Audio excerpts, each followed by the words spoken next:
Alright, here we go. What's up guys, this is Vesper. In this video, I'm going to do a tutorial guide on how to do the Instant Air EX Tatsu for Kage, also known as the Tiger Knee Tatsu, and also how it can be useful to you as well.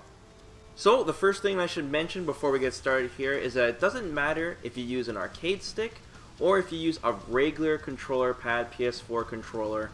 You should be able to do it on either, but it's going to take some practice, especially if you're unfamiliar with these kind of inputs. And it's something that I think you should learn as a Kage player if you really want to push it to the next level, because this character is all about pressure and mix-ups when he's close.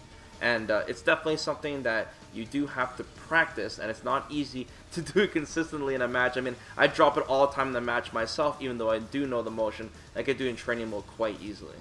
Alright, so let's go over the actual motion here. The best way that I found to do it is the old school way that Kami players did their instant air dive kicks in Street Fighter 4. It's quarter circle back, and then up forward and 2 kicks.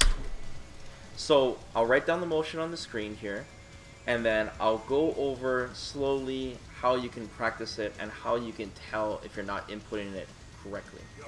So let me show you guys this in real time.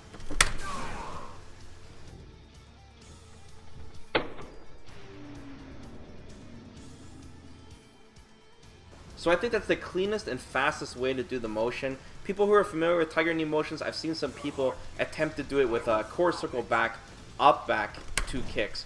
But you can't do that way because Kage can only do the Tatsu while jumping forward. He can't do it while neutral jumping or jumping back. So you have to do the motion by starting with quarter circle back first into the up forward.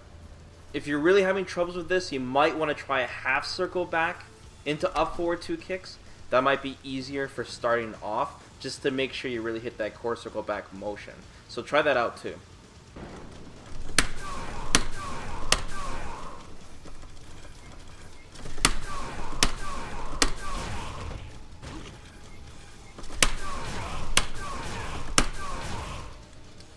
Also, don't forget your super meter at the bottom of the screen. Don't forget to let it refill before you attempt this, because you might be dropping and not realize you don't have the meter to actually do it. Now let me give you some tips if you're dropping it and not sure why. First off, if you see your character jump back and do a heavy kick, that means that you're not pressing the up forward direction. You're basically hitting the kicks before you hit up forward. If you see Kage just jump up and do a random Tatsu like this, it means that you're not pressing 2 kicks at the same time properly, because you're basically not getting an EX version of the attack. And if you see Kage just jump in general forward with a kick, it means that you're not completing the quarter circle back before you press the up forward and kick. So those are the 3 most common things I notice when you actually drop it. It's important to start off by making sure your inputs are very clean. So start off by doing the motion very slowly, and then gradually speed it up until you can actually do it. And then every time you drop it, look at your key display on the left and really look at the motion, how you're doing it. Also, when you press up forward and 2 kicks, it should be done simultaneously. Don't wait for Kage to jump off the ground. It's all one continuous, smooth, clean motion, and he will be able to do it instantly as soon as you press up forward and 2 kicks at the same time. So that's the best tips I can give on the actual motion itself. Okay, so let's talk about why this is useful. The first reason is pretty obvious, and that's the fact that if you do this close to your opponent, it will cross them up. They have to block the other way, which is great, and it's good for closing out rounds. I've closed a lot of rounds out with this, because it's really hard to see it coming, especially since this character is new. Another good thing about it is that it's actually +2 on hit, which means that you're able to continue pressure on the opponent. It means you can do a crouching medium punch afterwards. It starts up in 5 frames, and they cannot jab you out of it because of input priority. Or you can throw them as well, and if they mash jab, you still will be able to throw them despite them even having a 3-frame normal. So that's actually really good right off the hop right there. On top of this, if you happen to hit the opponent with a counter hit or a meaty setup, you'll be more than +2, you'll be around +3, which allows you to actually combo afterwards. So you can do something like this. I think you can fit 2 jabs in here and get a lot more damage from it. But of course, let's talk about some weaknesses as well. You should be aware of them. Is if the opponent actually blocks it, you're -4 on block, which means it is punishable. Not severely punishable, but enough for them to do a jab confirm on you. So the other way around if you landed it. So it's very important to know. Another thing that you really need to know is the opponent can actually crouch it. So this is why meaty setups are really important, because if they just, most people crouch block in general, right? So you need an actual setup to land this thing properly. So if you just do it blindly, there's a high chance they're going to just crouch it in general, and then they could punish you on recovery, of course. Alright, so let me show you guys some sample setups from both V-triggers. Both V-triggers actually benefit from this move very well. Capcom definitely intended the player to Tiger Knee or Instant Air EX Tatsu with this character, and then, you know, get you guys started, and then we'll end this video.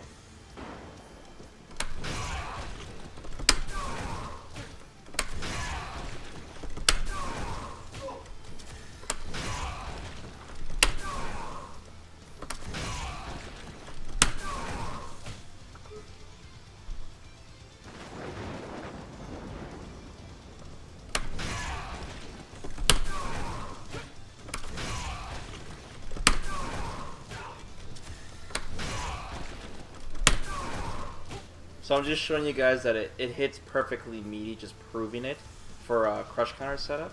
So let me show you guys how the combo after it.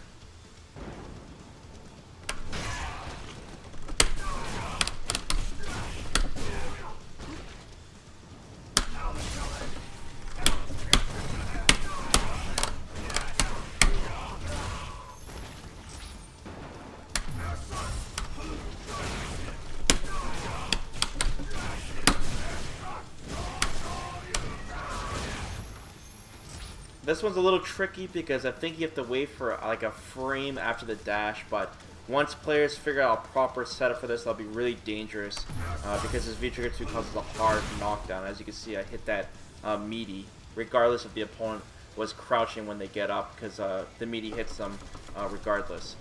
So those are just three quick examples of some setups for Kage, and like it's only the first week, man. So we're gonna find a lot more stuff in the future. So, I mean, I'll keep my eyes peeled for it. I'm really enjoying the characters so far. Let me know if this guide has helped you guys on doing the Instant Air Tatsu, and if you guys need any additional tips, let me know in the comments below. I'll try my best to help you guys if you're struggling with it. And like I said, just keep practicing. Don't expect to do it on your first try, of course, and slowly get it down to muscle memory. Of course, we'll be having a lot more Kage guides in the channel in the future here, so make sure you guys subscribe to the channel, and of course like the video if it really helped you guys out, and I'll see you guys next time. Take care, everyone.